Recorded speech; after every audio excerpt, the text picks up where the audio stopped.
Officially start. First item of business is roll call. Scott Miller. Ann Overchain. Here. Heather Williams. Hi, Heather. Present. Hi. Jenna Archuleta. Present. Paula Fitzgerald. Here. Trace Baker. Present. Stephen Myrick. Jim Krug, myself, present. The next item of business, approval of last month's meeting minutes. At this time, the chair will entertain a motion. This is Trace Baker. I move that POSAC approve the meetings of the July 23rd meeting. All those in, oops, Heather Williams, second. sorry. Any other further discussion? All those in favor say aye. Aye. Aye. Those opposed, like sign. Minutes are approved. There's no public. Abstains. Okay, one abstention. And there's no public participation this evening for items not on the agenda, so we'll move to the agenda items. And the first up, we'll have the Niwot Ditch Diversion Project, and we have Sarah and Jeff with us. So you guys, could you just please introduce yourself and jump into it? Jeff, do you want to go first? Introduce yourself. Okay, so I'm Jeff Moline. I guess there are some new POSAC members that I have not seen before. I'm the planning manager. Hi, Ann. Hi. And Char. Oh, okay. Yep, I'm good now. So yes, I'm the planning manager for our department, and Sarah is one of our planner twos, and she is gonna.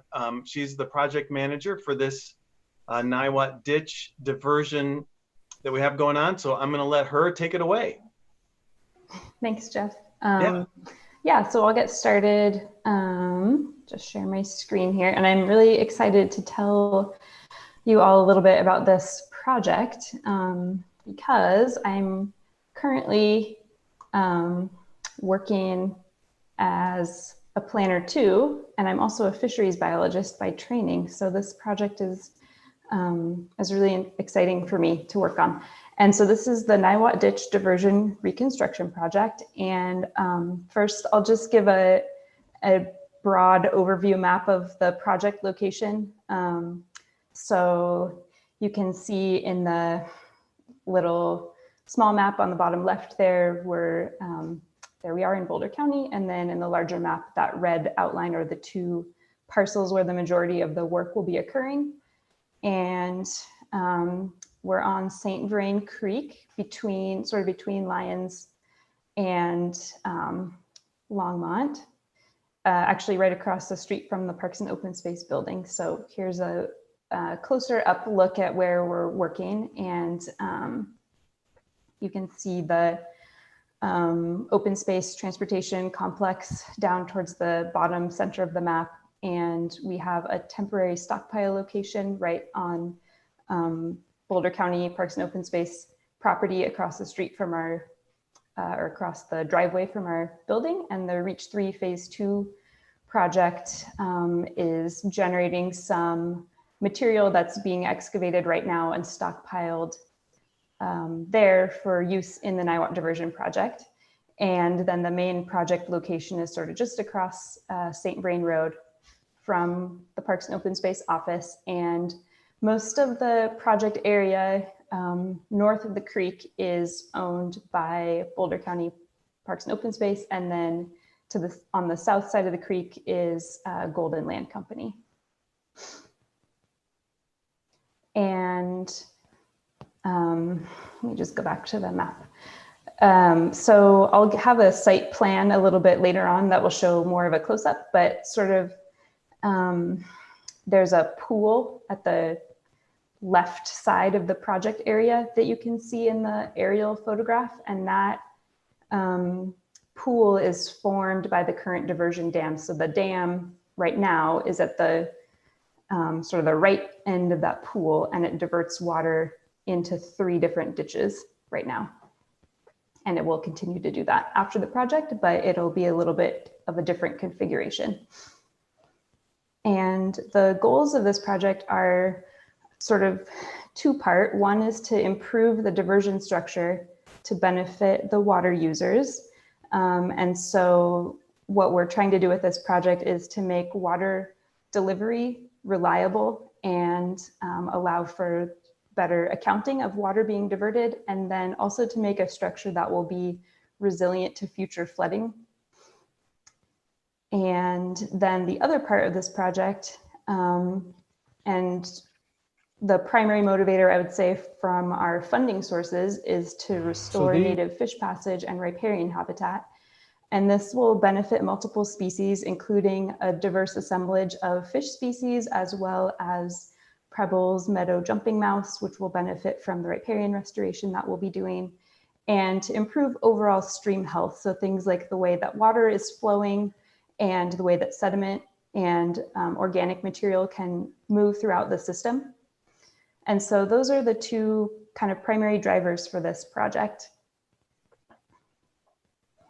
And I want to just talk briefly about that assemblage of native fish that we're interested in helping out with this project. So we talk about them as the transition zone fish, and they represent an assemblage of fish species that kind of occupy the mountain to plains transition region. And this stretch of St. Vrain Creek is beneficial for those species. And it includes things like having intermediate water temperatures, so it's not too warm for the more mountain-oriented fish, and it's not too cold for the plains fish. And there's some fish that actually specialize in that transition area. And the substrate is sort of an intermediate type between, in the mountains, you think of maybe rockier boulders and faster moving water. And then you get out to the plains and you might have sandier, siltier bottoms and slower flowing rivers. And in this area, in the transition zone, it's kind of an in-between substrate type as well. And that is a unique type of habitat.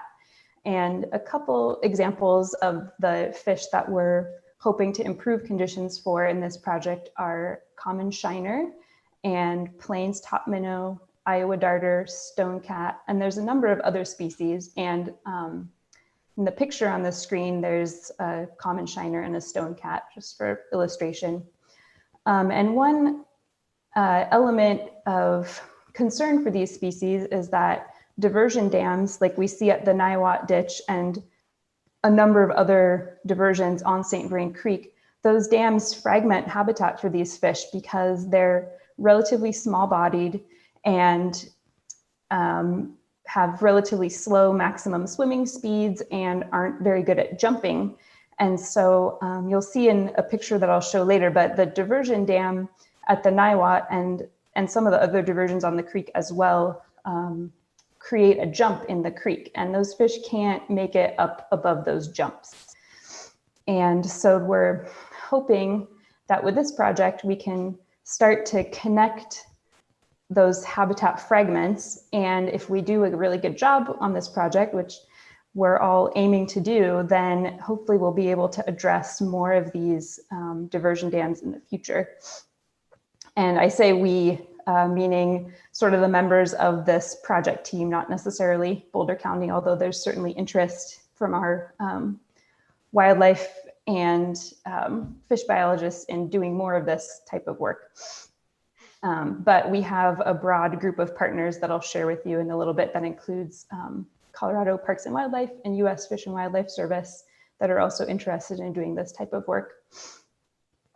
And so after the 2013 flood, there was some discussion about opportunity for addressing habitat fragmentation in St. Vrain Creek because of the unique fish species that are here and the opportunity to really make a difference for fish conservation. And Colorado Parks and Wildlife identified St. Vrain Creek as one of the highest priority streams in the Front Range for fish conservation. And that was sort of what started this project, which has been on, I would say, a long path to being implemented. And now we're almost there. And so many of our staff have been working on it for a very long time and are really excited to see this happen and feel strongly that this is going to be a project that makes a really big difference for fish conservation, as well as some other ecosystem health goals, while benefiting the water users, and that it will be a win-win and an example for projects in the future. And so here's a couple of photos of the existing diversion dam. And so in the top right, that is looking up at the diversion dam from downstream during lower flows. And you can see what I was talking about before, where there's a jump. And in this instance, when the flows are low, there's very little areas where even a strong jumping fish would be able to move up past that diversion. So you can imagine a small bodied fish that can't jump would have a really hard time being able to move up above that diversion dam. And during low flows, which could happen in the summertime, those fish might really need to be able to get upstream where water is cooler, or to be able to find a pool or some type of more suitable habitat. And this dam was constructed as an emergency repair after the 2013 flood. And because it was constructed as an emergency repair, it wasn't necessarily engineered to be a resilient structure. And so that's one reason why we've been able to work with our stakeholders to be able to do this project, because the water users, our stakeholders, want to be able to have a diversion structure that won't be wiped out in a big flood. And another thing that I wanted to point out here is that photo in the bottom right. You can see what we call Lake Niwot. And this is the creek upstream of the diversion dam. And you can see that it doesn't really look like a creek. And that's because the dam impounds a large volume of water to be able to actually get the elevation needed to divert water into the diversion channel that leads to the head gate. And so this is also a barrier, not a barrier, but it impedes fish habitat, because for one thing, that is a large, deep, slow-moving pool, and a lot of our native fish species prefer clearer, faster moving water. And the deeper pools can also be good habitat for predators of those smaller fish. And there's, once this diversion dam is replaced with this project, we'll have a new area to revegetate for riparian habitat as well. And that impoundment of water sort of interferes with the way that water would naturally flow through the system and the way that sediment would move around the system. So that area is sort of filled with kind of finer sediment than you would normally see in St. Vrain Creek in this area. And this image is from our design plans. And this is sort of an overview of what we'll be doing. And let's see, I think, can you see my mouse, my little pointer? Yep. Okay, Yep. great. So currently the diversion dam is right down here. And this area is that filled in Lake Niwot. And what this project will do is move the diversion crest up to the top of where Lake Niwot starts now. And that diversion crest will be set at an elevation so that water will flow into this diversion channel to the head gate, and then water will flow down into the ditch here and here. And there's a return flow spillway that'll bring water back into the creek. And the way this is designed is that when flows are below 25 CFS, or when flows are 25 cubic feet per second CFS or below, all the water will be diverted into the diversion channel. And that is because that's the decreed water right. So the water has to be diverted entirely at the Niwot diversion when flows are 25 CFS or below. And then at times of the year when the ditches are not irrigating, they'll have a head gate here at this takeoff channel that can be closed. So that will keep water in the creek even during low flows when irrigation is not happening. And then they'll also have a head gate at this spillway so that they can sluice water through this channel to prevent too much sediment from building up in the diversion channel and make sure that elevations stay appropriate to be able to divert the water as designed. And then a couple other, so I guess the main feature to point out here is you can see these little lines, and these are boulder riffles. And so there's several series of these boulder riffles. And the way this is designed is that instead of having one big drop off at the diversion point, or at the diversion dam, I mean, there will be a series of these buried riffles that will help keep the slope in the creek consistent over time and make sure that the elevation needed to divert water into the takeoff channel will always be at the right elevation. But you won't have that drop in the creek any longer. So it will look like a naturally graded stream after this project is complete. And it's going to require a fair bit of earth moving to be able to make up for the drop that's in the creek now. But when it's all finished, it will be a section of the creek that those small bodied native fish that we talked about will be able to actually move from below to above the diversion, not necessarily at all times of the year, but at least when water is flowing over these riffles. And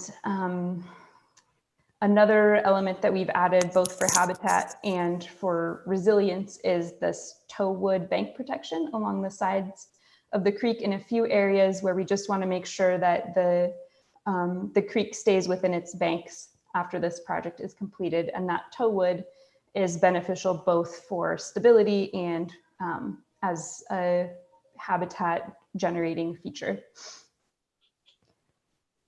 And so that's sort of an overview of kind of the earth moving work that will happen. And then once all of this is done, there's a large component of riparian restoration and replanting of wetland vegetation to add that habitat component as well. And our project proponent team consists of Boulder County Parks and Open Space and Colorado Trout Unlimited, the United States Fish and Wildlife Service, and Colorado Parks and Wildlife. And originally when this project started, US Fish and Wildlife and Colorado Trout Unlimited were primarily working together on the project, and Trout Unlimited had received a grant from US Fish and Wildlife Service to work on the design for this. And Boulder County became involved because of our interest in restoring native fish passage and our expertise in this area of St. Vrain Creek, as well as having the staff capacity and knowledge to be able to participate in reviewing designs and coordinating with our stakeholders, which has been a really important part of this project and something that was originally difficult for the project team to complete until Boulder County sort of came in and started helping with that piece of the project. And this slide is just to give you an idea of what stage the project is at right now. So as I mentioned, the stakeholder coordination piece has been a really important part of the project and something that was challenging originally when this project was started. And it still is somewhat challenging, but we've been able to work with the stakeholders, and we have a memorandum of understanding with the Niwot Ditch Company and our 2 unincorporated ditches that share the same diversion structure. And so the MOU sort of lays out the terms for completing the design and being able to construct the project and having input from the ditch companies. And the ditches have a reviewing engineer and attorney who's been participating in reviewing documentation, and we'll have the ditches engineer during construction to help perform some of the oversight work and make sure that they feel comfortable with the way this new diversion is being built, because it is a very different type of diversion than what most of the farmers around here are really used to working with. So it will be an adjustment for them. And we're doing our best to really make sure this is a project that works well for them as well as for the fish. And our final design is pretty much complete. We have a final design that we're working through the permitting, and we'll just have a few minor changes to the design and specifications before we put the project out to bid. And we've secured funding to be able to construct the project. And that is almost entirely grant funded. And as I mentioned, our limited impact special use review is underway, and we have a hearing for that at the end of September. And then once that happens, we'll be able to bid the project for construction contractors. And so right now, primarily what I and the other staff working on this project are working on is getting the bid package ready and completing all of our permits. And so just a brief overview of the project funding. So U.S. Fish and Wildlife Service has contributed most of the funding that was used for developing the project design. And they also, in the early stages of the project, contributed a conceptual design for the project. So they've been very involved with the design development, and also provided funding for the planning and permitting work for things like engaging with the ditch companies and working through our engineering reviews and being able to develop a fully supported design for the project. And they've also provided staff that are still participating in the project in providing feedback and support just based on their experience with projects like this in other areas. And then Colorado Parks and Wildlife has provided us with a wetland restoration grant for most of our planting that's involved with this project. And jointly with the Colorado Water Conservation Board, CWCB, they've provided funding through the Species Conservation Trust Fund, which is funding that's specifically for species of concern, for conservation of species of special concern. And a number of those fish species that I mentioned earlier on in the presentation are called out as species of concern for CPW. And so that funding is covering most of the construction for this project. And one new source of funding that I think will be coming through towards the end of this year, the beginning of next year, is a bit of funding from CDBG DR, which is, maybe Jeff can remind me what that is exactly. Community Development Block Grant with Yes. disaster recovery. Thank you. Yeah. That's a lot. Yeah, so it looks like we'll be getting a little bit of funding from them. And you may or may not have noticed when I showed the design slide, there was one area that was boxed out in yellow, called out as phase 2. And that was part of the project that is really more of a habitat component and not required for the diversion to function appropriately. And we originally didn't quite have enough funding to build both parts of the project based on the engineer's cost estimate, but it looks like the CDBG DR funding will be able to cover that little bit of extra that we would need to do the whole project. And then from Boulder County Parks and Open Space, there's been some small financial contribution towards design and construction. And that was, one bit of that was for a permit that we needed some additional engineering work for. And another element is a reimbursement agreement we have with the ditch company for their engineering and legal fees related to working with us on this project. And then we're making a large in-kind contribution with our staff time and project management and oversight. And then Colorado Trout Unlimited has provided financial and in-kind support for the project in the sort of initial planning and design development phases. And they're still an active partner in the project as well, and will be through construction. And then a quick timeline here, just to give you an idea of what we're working on. So ongoing throughout the rest of this year, we'll be finishing up our permits. At the end of September, we have our limited impact special use hearing. And then after that, in October, we'll hope to publish the invitation to bid and kind of go through the contractor bidding process and try to have a contractor on board in November. And at that point, we'll be able to finalize a few of the permits and get to work in the stream. And one thing I haven't mentioned yet is that we need to be building this project between November 1st and the end of March, because that is the time of year when the ditches are not diverting water through that diversion. And so we need to be completed and ready for them to start diverting water by April 1st. And our engineer's estimate is that we'll need 60 working days for construction. So if we're able to start working in December, that should give us plenty of time to finish the work that we need to do before the ditches need to start using that diversion. And then in the late winter, early spring, we'll do our revegetation work and riparian planting. And we'll be substantially completed with the construction by the end of March. And in April, or maybe a little bit later, but sometime in the spring, we'll have to submit a letter of map revision to FEMA for, there's a little bit of change happening to the floodplain, and it's, most of it actually is a lowering of the floodplain, but just a small amount, so less than, or between 0 and 0.3 feet of change in the floodplain in a few spots. So we'll have to submit a letter of map revision for that.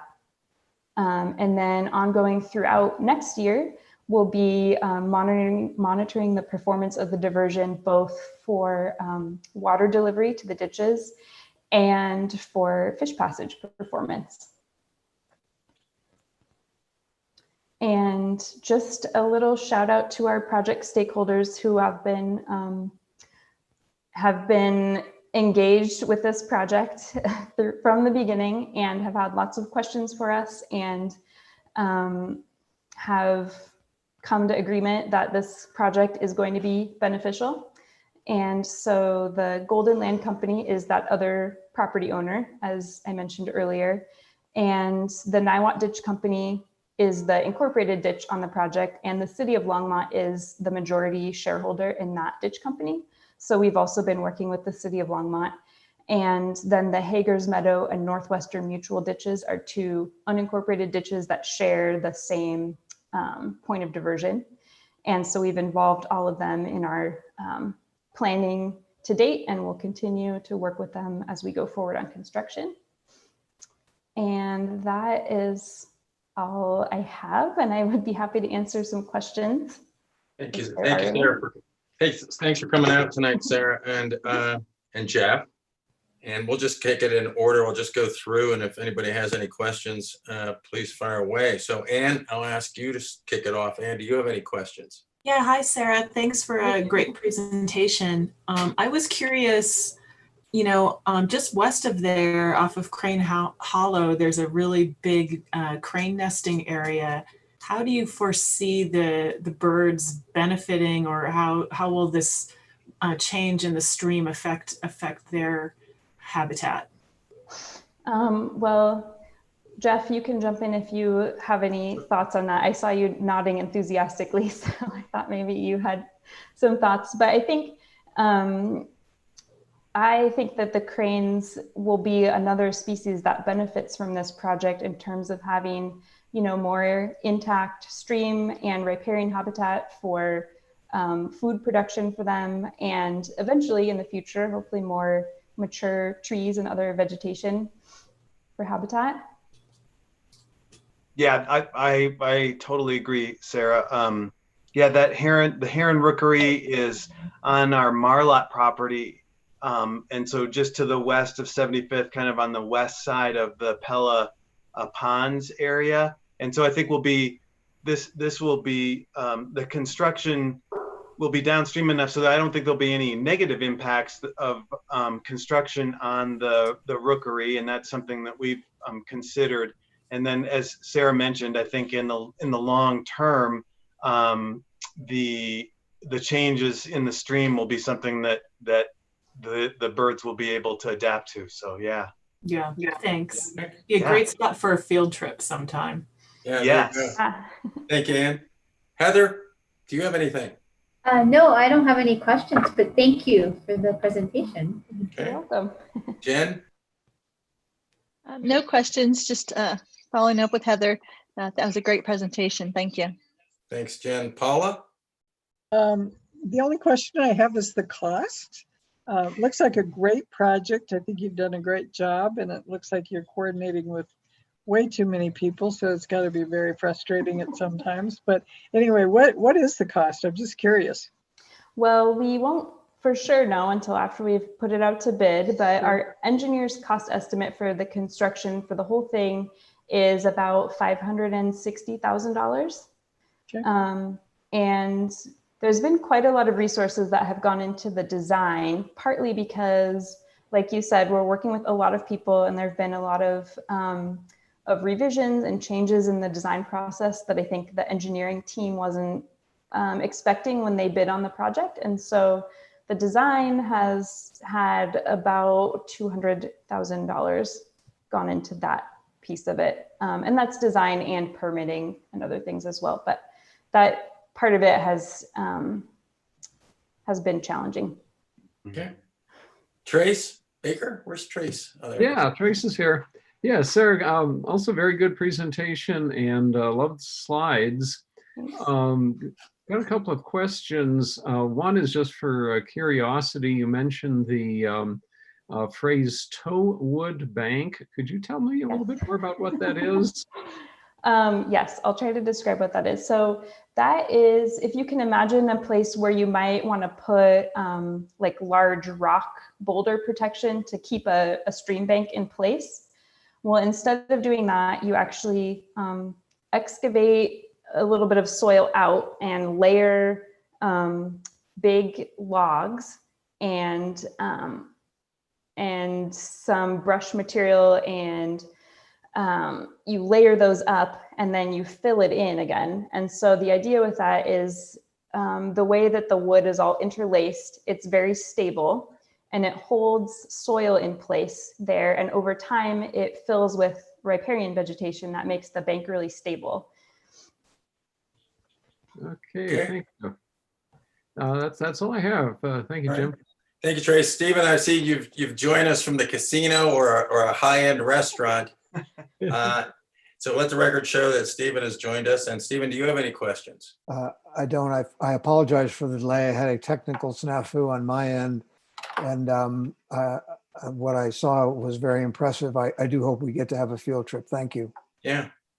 And I have no questions, Sarah. So again, I think it'd be to everybody else's on the committee suggestion, be great for a field trip that way. So we'll look forward to that. And again, thanks for coming out tonight. And Yeah, I'm happy to do it. thanks, Jeff, for you too. Okay. Yeah, thanks. If I had 1 second, I would just say, I just feel really fortunate that we have Sarah working on this for us. I'm going to put in a little plug to, it's so good to have a person with a really good planning perspective. And then with all of this fisheries biology, experience. And so she's been just fantastic to work on this project for us. So yeah. Good. Super. Yeah. Thank you, Jeff. You bet. If we can, I guess we don't have public input, so we will move to the next agenda item, which is the left-hand outdoor challenge for the 1920 season. And we have several presenters, I think. Yeah. So characters. We have several characters in the film tonight. Go ahead. we have lots of characters. So my name is Sarah Andrews. I'm the Caribou Ranch resident ranger, and I'm going to kind of MC our presentation this evening because we've got quite a few people. But the Left Hand Outdoor Challenge is Boulder County Parks and Open Spaces Park Rangers program for teens. And it's really a group effort And so we thought the best way to introduce you folks to the program would be to show you a video that pretty much all the staff that works on the program and some of our volunteers and actually some of our participants made for you, just to give you a better idea of it than, you know, me talking about pictures and that kind of stuff. So I'm going to try and share my screen and get this YouTube video going. And you'll get to hear all about the program from all the folks who make it happen.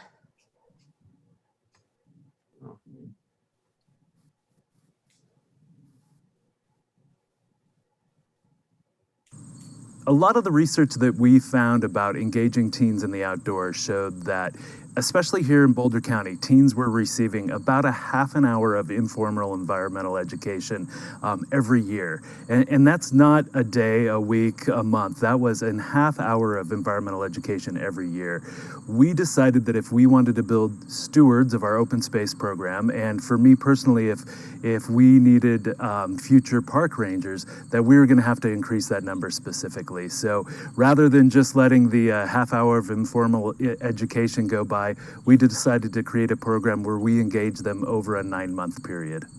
LeftHand Outdoor Challenge is a free program designed for Boulder County teens ages 14 to 18 to introduce youth to careers in natural resources, promote responsible recreation and stewardship, as well as foster leadership. Participants work as teams to build knowledge and skills through a series of hands-on outdoor challenges. Teens become leaders as they hike mountains, conduct search and rescue operations, make winter survival shelters, rock climb, master CPR and first aid, and so much more. And the program is still evolving. So the LeftHand Outdoor Challenge started in 2012, and I think over the years we've seen it, one, grow in the numbers of teens participating.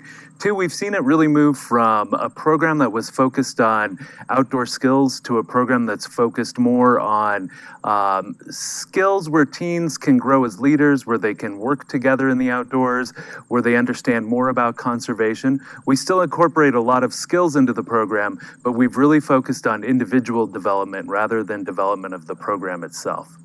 Challenges within the program promote personal and team growth, but also connect participants to friends with similar interests and mentors in outdoor-oriented careers.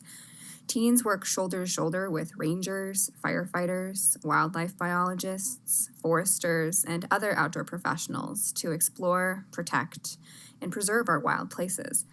By the end of the program, participants gain skills, experience, and contacts to help them thrive in an outdoor career. We did 1 year where we did resource management, and it all involved all the different disciplines that manage like a property that we tokened, which was Heil Valley Ranch, our largest property. And we looked at all the different management activities going on the property and had different specialists, such as our forestry and fire specialists, come and talk to the kids and show them what they do. They would also, as part of their challenges, such as learn about forest ecology and fire ecology, and then get to go out there and help thin the forest and actually get hands-on experience with it. We've seen kids go on to CSU to get degrees in forestry and different outdoor careers. My name is Charlotte, and I will be entering my 4th year with the LHOC.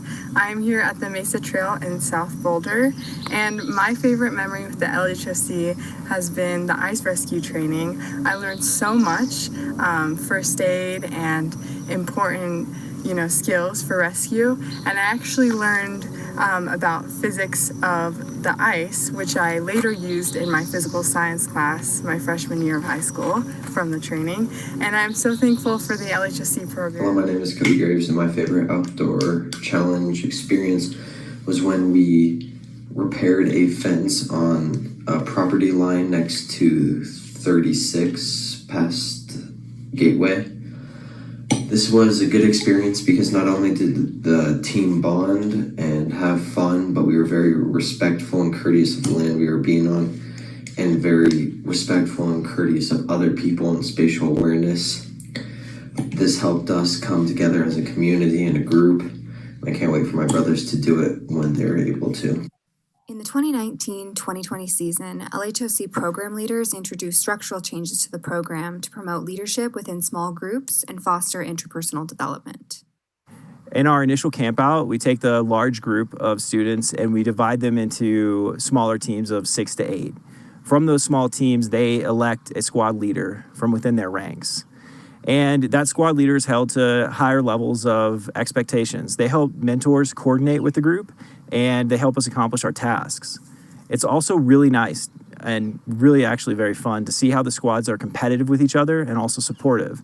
There's challenges where there's a clear winner, and there's challenges where no one will win unless all squads work together. It's also not something that we stick with throughout every challenge, every day.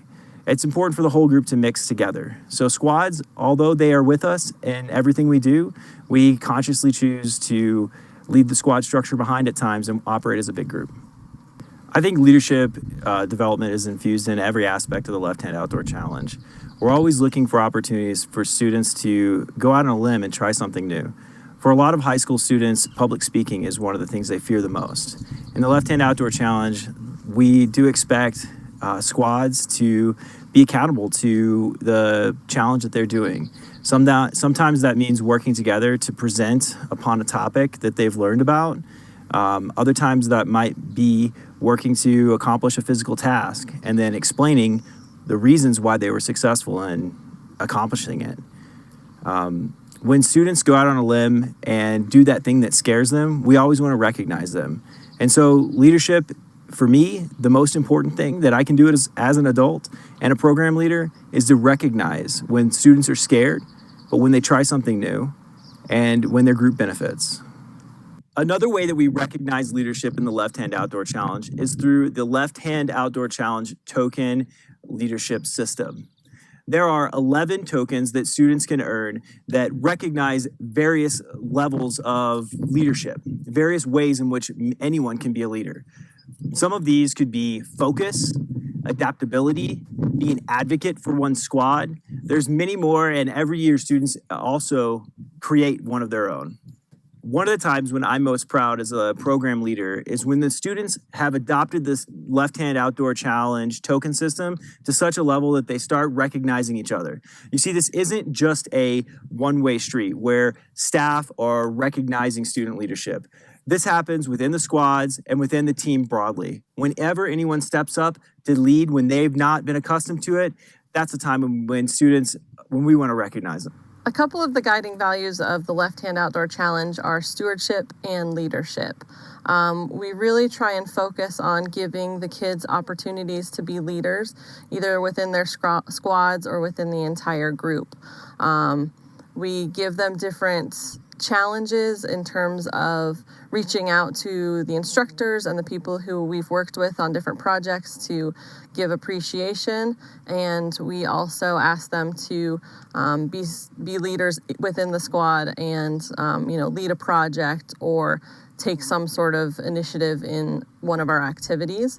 The other one of our guiding values is stewardship. We want our teens to grow up to be stewards of outdoor lands and hold value in that.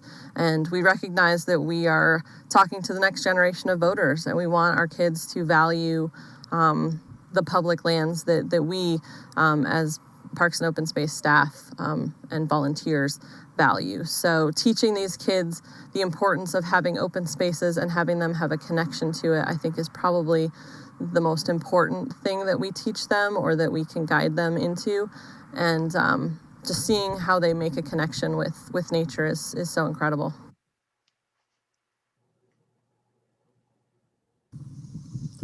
Hi, I'm Quinn, and I've been in LHOC for 3 years, and my favorite activity that we've done in the past is probably when we built Quincy huts in like 3 feet deep snow off of the Peak to Peak Highway. One thing that I've learned while doing the program is that it is really good for me and probably other people to push yourself, like to go outside a lot more and to push past your boundaries and explore new things because it's really fun. Hi, Liam here. My personal favorite Left Hand Outdoor Challenge activity was probably the first one where we went to the CU ropes course. Mainly because I felt like I could connect with everyone there. I put my trust in myself and in others, and all the while I got to cheer everyone on. Hi, my name's Walker. This is my first year in the LHOC program. My favorite challenge was our first challenge at Hermit Park when we slept over. It was just a good time meeting everyone, and my outdoor goal was to not get lost in the woods, and I didn't get lost in the woods, so. My favorite Left Hand Outdoors Challenge activity was the therapy horse, mainly because I learned a lot mentally as a person, and I was able to enjoy myself and open my mind to new experiences that I hadn't experienced before, since I had never been around horses, really like bonding with them. A young person's time in the Left Hand Outdoor Challenge should be defined by growth in outdoor skill and knowledge, but above all else, character. We don't strive for mere participation and compliance from our students, but look for evidences of leadership, achievements of personal bests, new insights, and positive dispositions. We recognize that each individual student is ultimately responsible for the meaning that they associate with their LHOC experiences, but program leaders and mentors are continually available to students along their journey. As a group, we can accomplish more than we can alone. What the students take away from this program are two main leadership qualities, I believe. And I believe every single student takes these away. I think all of our group leaders would agree. And that is self-confidence, probably number one. I think every kid has an ability at this young age to be able to build their confidence in group settings, public speaking, interviewing. They have all these abilities or all these opportunities within the program that even for a kid that's not as bold or aggressive or as outgoing, maybe they're a little bit more quiet or introverted. It doesn't matter. I think there's all levels through this program that the kid is going to be able to build that confidence to be able to become a better public speaker, a better interviewer, or just a better leader. And I would say the other takeaway for these kids in this Left Hand Outdoor Challenge program is definitely acceptance of others and their abilities or inabilities. What we've seen already in the program throughout the years, and even more so this year with some of the new things that have been brought into the program with the squads and really challenging the kids to speak more in front of others and take the initiative to be that leader, I feel has given these kids just the opportunity to sit and listen to what other kids have to offer. So it's not just always the most outspoken kid that's getting all the attention that's always going to be the one that everyone remembers. I think every kid in this program is going to be remembered in some way or another for what they were able to really contribute to both their squad and the program. So This is my first year as a mentor with Left Hand Outdoor Challenge. And my squad was the Aspens. We chose our name because we are each individuals, but together we stand united. And as a mentor, a lot of what we do is provide more individualized attention to those smaller groups. So group leaders are kind of looking at the 5,000 foot level and doing a lot of orienting around whatever we're discussing or learning. And we take that and apply it to our group. So we do breakout discussions or activities and whatnot in which we take what we've learned or discussed and apply it. One of the things, and my favorite thing that we did with our squads, is that we established big, hairy goals. So that what they're called? BHAGs, big, hairy, ambitious goals. And so our students came up with something in the realm of personal development, leadership, and in relation to the outdoors that they wanted to work on. And then they shared that with the group. And together we came up with ways that we could hold them accountable and celebrate their successes, as well as offer feedback when they didn't quite reach where they were hoping for. I think the most surprising thing about working with teenagers is how silly they can be.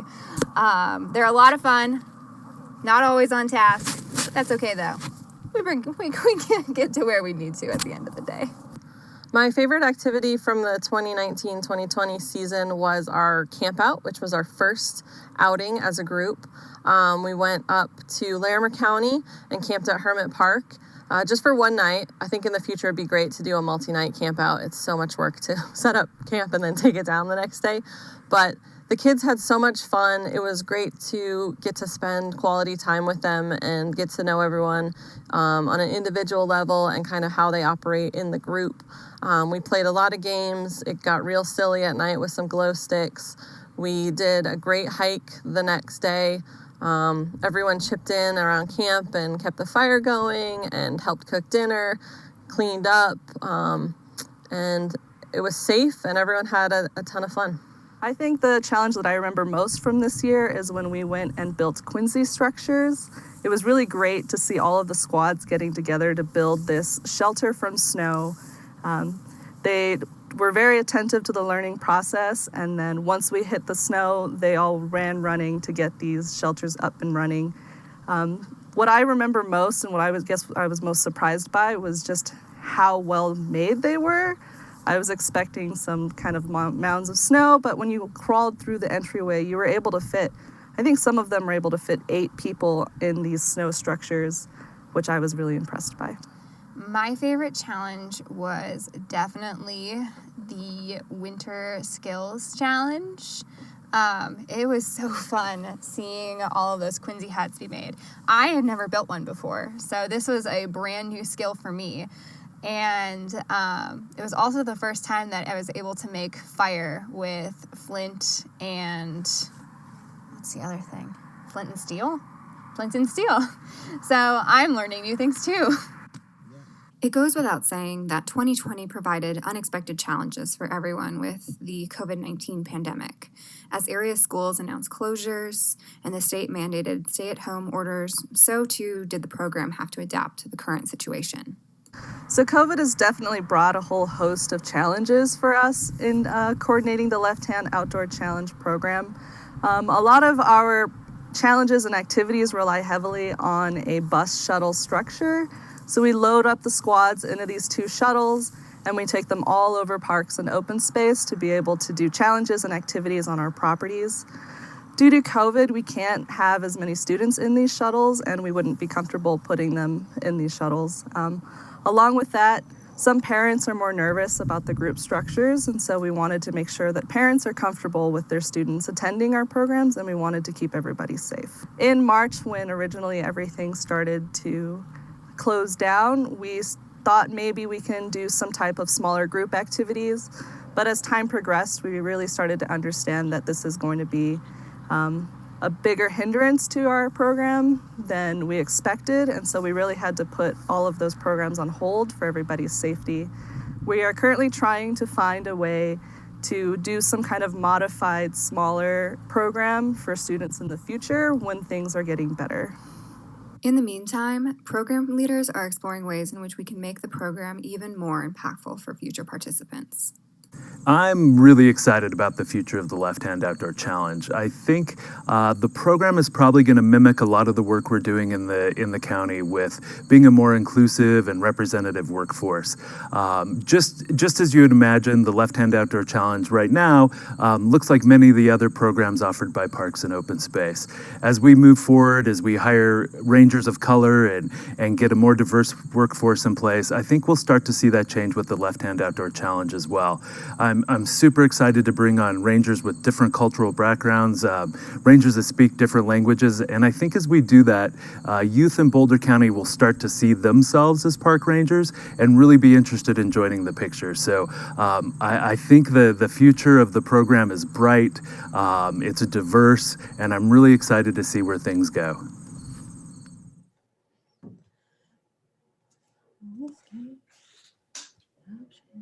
Great, we back. Thank you, Sarah. Hey, Sarah, do you have time for a few questions, maybe? Absolutely. So I'm here as well as John Queen, who's one of our other program leaders, Raquel, who's one of our program leaders, and then Charlotte, who's one of our program participants. So we can all answer questions and I can kind of direct people if you want to talk to a certain person, but yeah, we're all here to answer. I'll start since I stopped with, I'll start with the end in mind with Stephen. And Stephen, since you were last time, we'll start with you. Any questions? No, you're muted. You're muted. You muted. thank you for sharing that stuff. And I think it's an awesome program. Thank you. Thanks, Stephen. Trace, any questions? Yeah, it's a question for anyone. What's the process for recruiting and selecting applicants to participate? Yeah, I can take that. So we typically do a call for participants starting in like February, and we reach out to schools, different outdoor programs. We recruit a lot from the Youth Corps and using the Nextdoor website. And the kids have to apply to be in the program, and then we hold interviews in the summer, in-person interviews. So they have to come interview with one or two of the rangers, and kind of it's a big time commitment. The program runs for 9 months. We meet twice a month during that time. And it's just so much work. So we want kids who are committed to the program. So they have to interview, be willing to commit to that time frame. And then we typically accept around 30 kids. And we've accepted up to 38, but that was too many. And we've interviewed up to, I think, 40 kids in the summer. Okay, thank you. Thanks, Trace. How about Paula? Any questions? Yeah, the only other question besides what Trace asked is what age group are you targeting for your recruitment? So it's high school age kids. It's mostly 14 to 18-year-olds. That's kind of our age gap. We have accepted some older special needs kids who are still in the school system, but typically it's 14 to 18-year-olds. And once they graduate high school, we give them the boot. And if they want to come back someday as a volunteer, they can, and we'd be happy to have them. Well, it seems like a really fantastic program. I just wish it was around when I was a kid. Yeah, there you go. Thanks, Paula. How about Jen? Jen, any questions? Yeah, I couldn't tell from the video. And since people are sort of self-selecting to be in the program, I was wondering, do you have very many students who are differently abled participating? We haven't recently. We did have someone who was on the autism spectrum and had some learning disabilities in the past. And we're not afraid of having those people, and we're happy to adapt the program, but we typically haven't had many folks applying. And so I was just wondering, when people look at the videos or the media sort of recruiting, if there seems to be a potential barrier to entry for people who are differently abled, because it looks like it might be more rugged or more outdoorsy or something that someone might assume that they can't do just because of the way it's presented. I wasn't sure if that was something, sorry, that someone's giving his Play-Doh to me. Something that is taken into consideration with respect to how you promote. Yeah, I think that's a really good question. That's probably something we need to talk about. A lot of our materials, it's basically just a flyer. It doesn't have a ton of images and stuff on it. It just kind of lists some of the activities we do. But I think moving forward, thinking about how we can make the program more, accommodating and look more accommodating to folks would be great. Super. Okay. Thanks, Jen. Heather, any questions?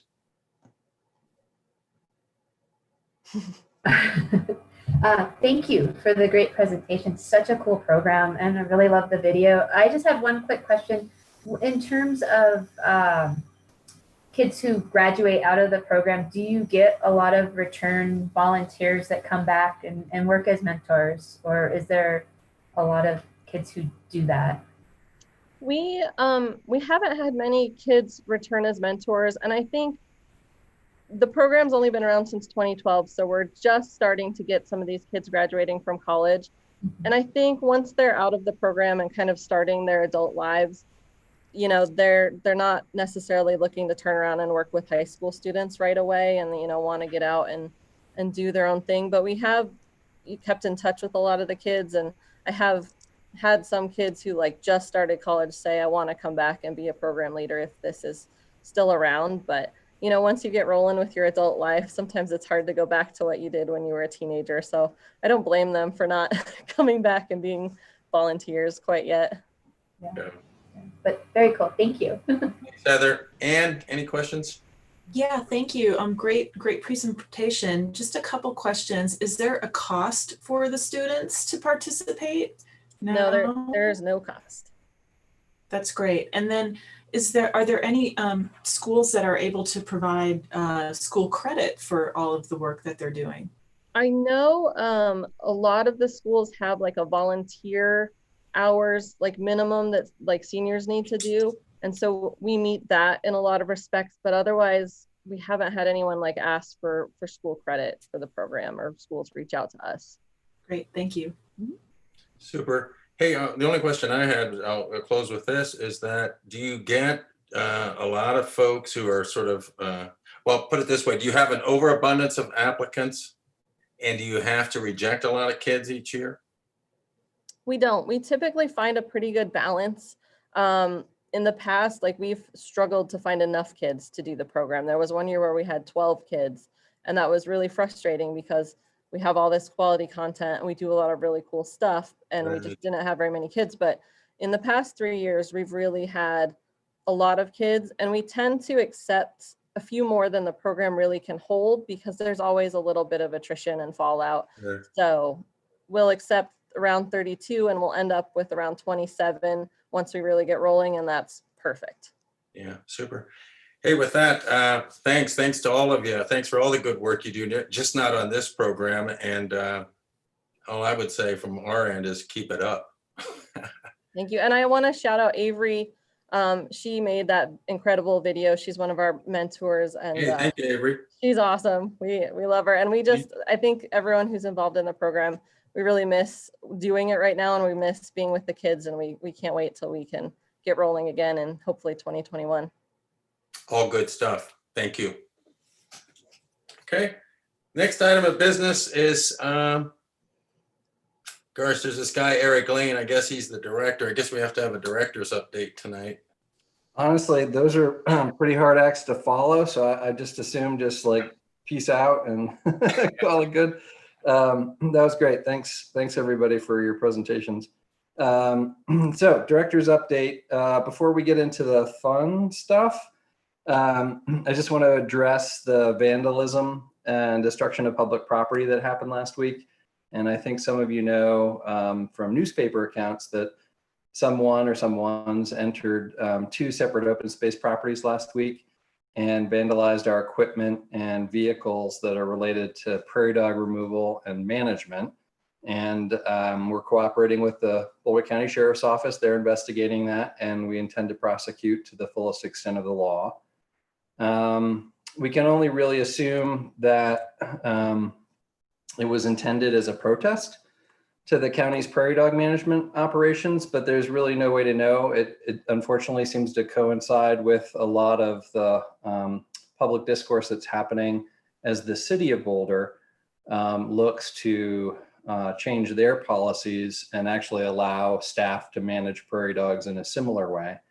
But the whole thing I think is really unfortunate because the county prairie dogs policy was extensively researched and developed through a very engaged public process that incorporated a lot of public input. Our policy is designed to protect and support prairie dogs as an important keystone species for the prairie, as well as control populations when necessary to support agricultural operations. And it's really the department that carries out the community's desire to balance support for both functioning grassland ecosystems and productive agriculture. So, we got the short end of the stick on this, and it's hurtful for our staff who really work hard because we all work hard to deliver the best public service and carry out the county's desires, in this case, codified through public process. So just as a simple reminder to everyone, we accept all public comment on the prairie dog habitat element of the grasslands and shrubland management policy throughout the year. And then I think you all know that at the end of the year, beginning of the year, we have an annual stakeholder meeting. And just as a reminder for the public, if they want more information about our policy and the meetings, it's all posted on our website. The easy hashtag is boco.org/prairie dogs. So before we move on, if there's any questions, I'm happy to entertain them, but otherwise I'm happy to move on to other things too. But I just wanted to knock that out on the front end because I have more fun stuff to hopefully leave a better taste in everybody's mouth for the end of the meeting. So any questions or comments or concerns? Paul. Go ahead, Paul. I just have one, Eric, and I was pretty horrified to read about that. And I was just wondering if the Parks and Open Space Committee, if it would be any advantage or help to the organization to do some sort of letter to the editor as a group or something like that, just to put, you know, kind of emphasize the purpose of your operations out there and how, you know, that kind of vandalism and destruction costs all the taxpayers just more money and flies in the face of that public process. Yeah, thanks for that. I would say I would have no objection to that. I mean, I think our challenge at some level, you know, this is an issue that strikes a real nerve among the public, both our neighbors who are not always fans of the fact that there might be, you know, a prairie dog colony right next to their property, or that we haven't invested the resources in the past to really live up to our own expectations of managing prairie dogs on irrigated agriculture. And so we're behind the eight ball and trying to catch up on that. So we know that some, you know, there's sort of a spectrum of opinion, and part of the public feels very strongly in supporting the agricultural mission of the department and also as a neighbor. But we also, you know, we also know that there are folks in the public who care very deeply about prairie dogs and are really hurt and horrified that we manage them at all. And so that's, you know, those are the far ends of the spectrum. And then there's the huge public swath in the middle who sometimes I don't know how well attuned people are all the time to all the myriad of management issues that we perform. But I do think, I always think it's a good opportunity to educate the public when we have these missions that sometimes seem like they're very conflictive. But in this case, I think the prairie dog policy was very well thought out, and it gives us a spectrum of operations to try to balance these two missions. And like I said, both supportive of prairie dogs as a keystone species for the prairie, where we can make that happen, and irrigated agriculture, which is part of our mission, is part of the charter for Parks and Open Space, and part of the reason that we buy land is to support agriculture and its viability in the county. So I think if POSAC wants to put something out like a letter to the editor to simply express that, it's nice from the perspective that it comes from someone a little different than the department, because I think whether we like it or not, we speak with a certain voice as a county agency, and that's interpreted in certain ways by the public. And sometimes having more voices may help people understand the issue in slightly different ways than we're ever able to convey as part of county government. So no objections for me, because I think it can be part of the dialogue in articulating to the county residents who pay for this program what we do and what the mission is and what the values are that we're trying to uphold out there. Okay. Well, Paula, do you want to take that on? Unmute. I would be happy to draft something, but obviously if it was going to come from the whole board, I think we'd all have to buy into it. So I don't know how we do that, Eric. Maybe you can, send it to Renata or Vivian and have everybody look at it. And Yeah. I'm not thinking of anything long, but I think just reemphasizing the mission that's out there, and that we're not going to make everybody happy, but it's a multi-pronged approach, and those sorts of efforts are not only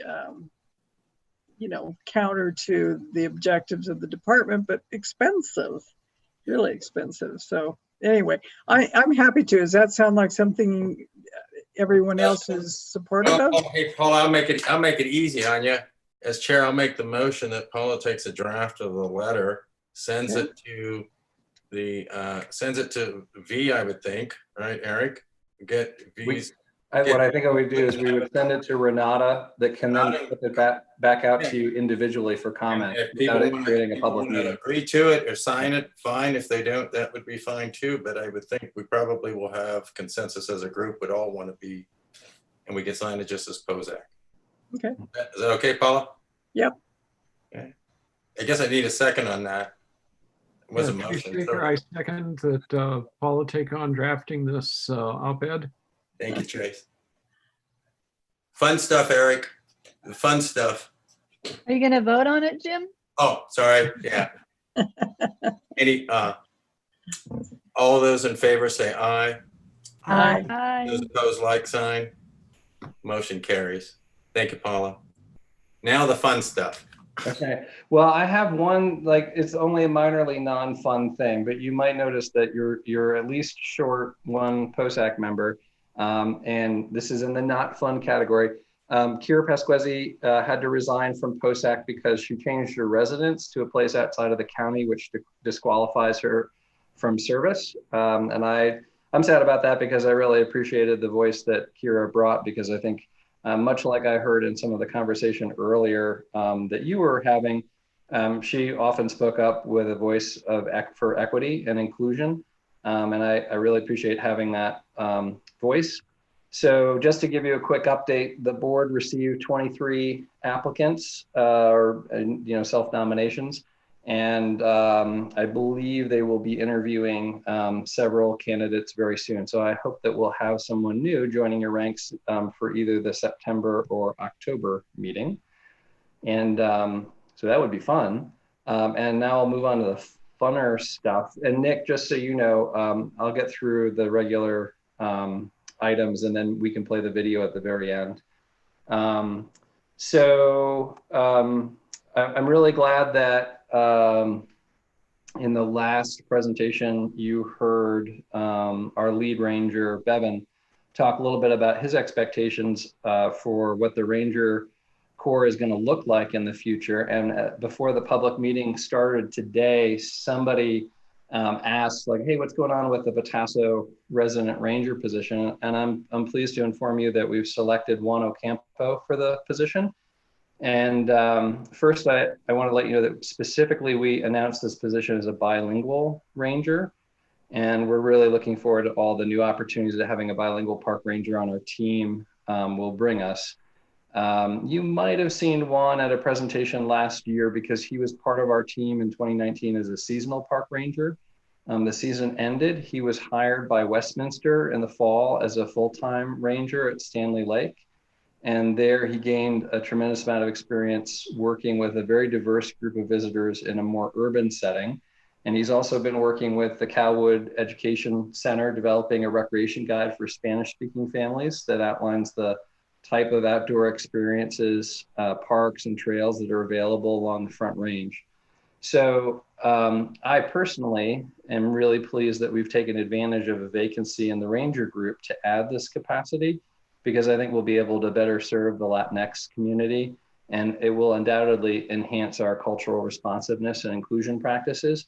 So I think that's a really great thing, and that's very high on my fun meter. Other things in the fun meter, in July, I think early July, Mad Agriculture and Blake Cooper held the first of 3 field tours for the GE tenants, and they looked at grain grown organically by Dave Asbury on the north side of Longmont, and another set of grain trials that Dan Lisco has grown on the southwest side of Longmont.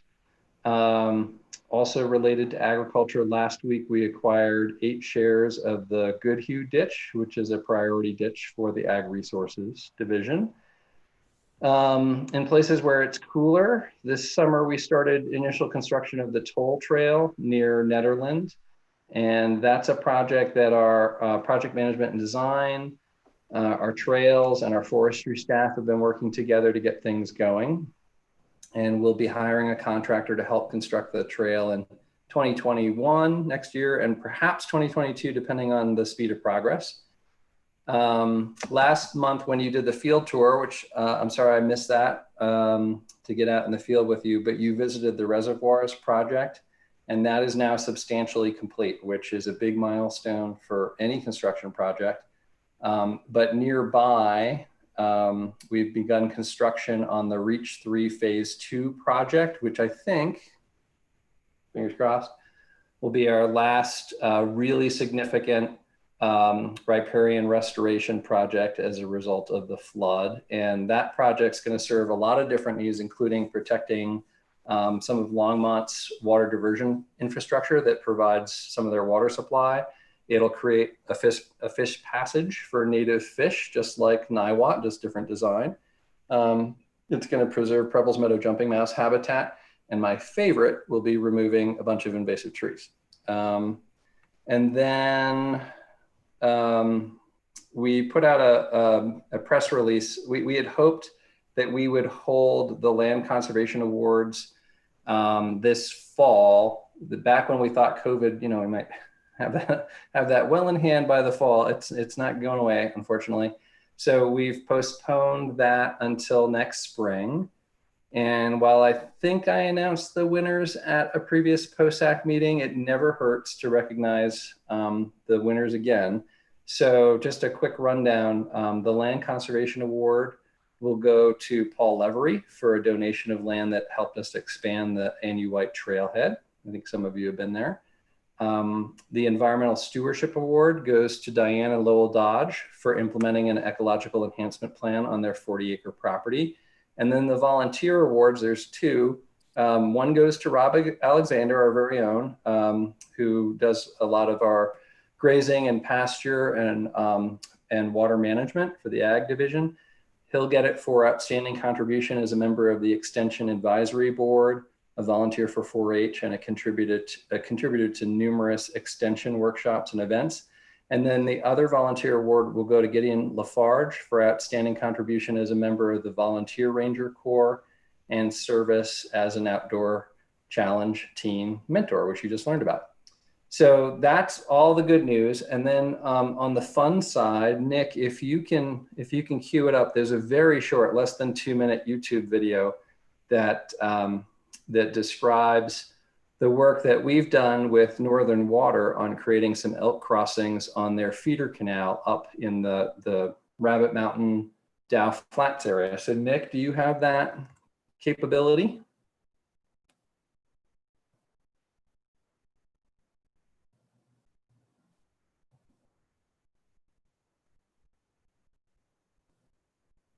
So these 3 bridges are going to be on the St. Vrain Supply Canal in the Dow Flats area. Boulder County Open Space marked them out. That's where they think the elk and the deer are migrating to, so it'll help prevent them from getting caught in the canal.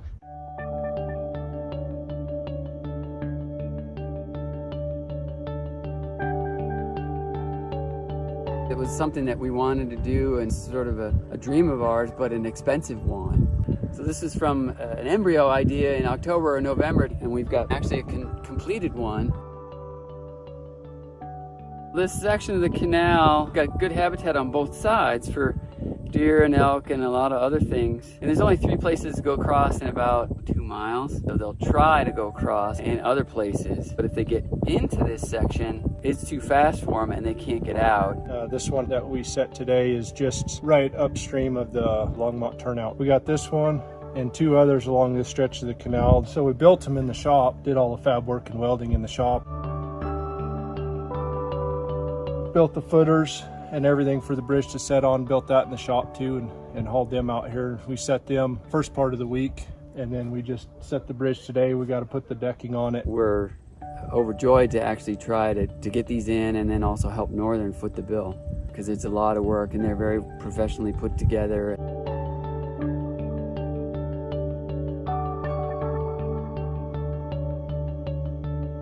We're going to start putting cameras up on all 3 of them to see the elk use and the deer use and the predator use.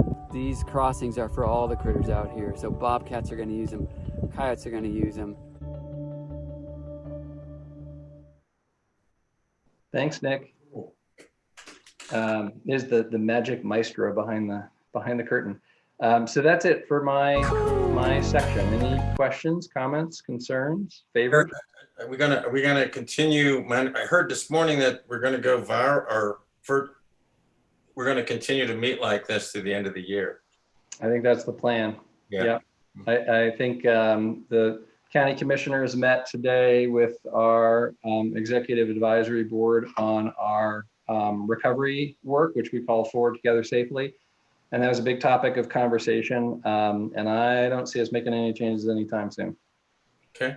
I would say, I cannot remember how we've scheduled this, but either in September or October for the POSAC meeting, one of those two will be a field trip for you to go to Rock Creek so that we can tee up the Rock Creek Management Plan update, which we expect to bring you at the November POSAC meeting, but we want to get you out on the ground so we can tour you around. You can get a better feel for the lay of the land, the maps, some of the issues. It will not be a public hearing in the sense of taking public comment. It will be much like the one we did in, I think, April, which was information only to get your input very early on in the process, but not an opportunity for public comment. That will come later. So we will have one more field trip where we take you out to Rock Creek before we get trapped on more Teams meetings. Yeah, I was going to suggest to you we do it in September before, if we're going to do another field trip, do it before the weather gets a little funky. Good. Is anybody else? Other questions? Anybody? Paul? Yeah, I made a note a while ago that there was going to be a grand opening for Annie White. Is that also pushed off because of COVID? Yeah. Yep, unfortunately. Okay. But hang in there, because when we finally get the green light, we're going to have a lot of parties. Yeah. Anybody else? Oh, Ann?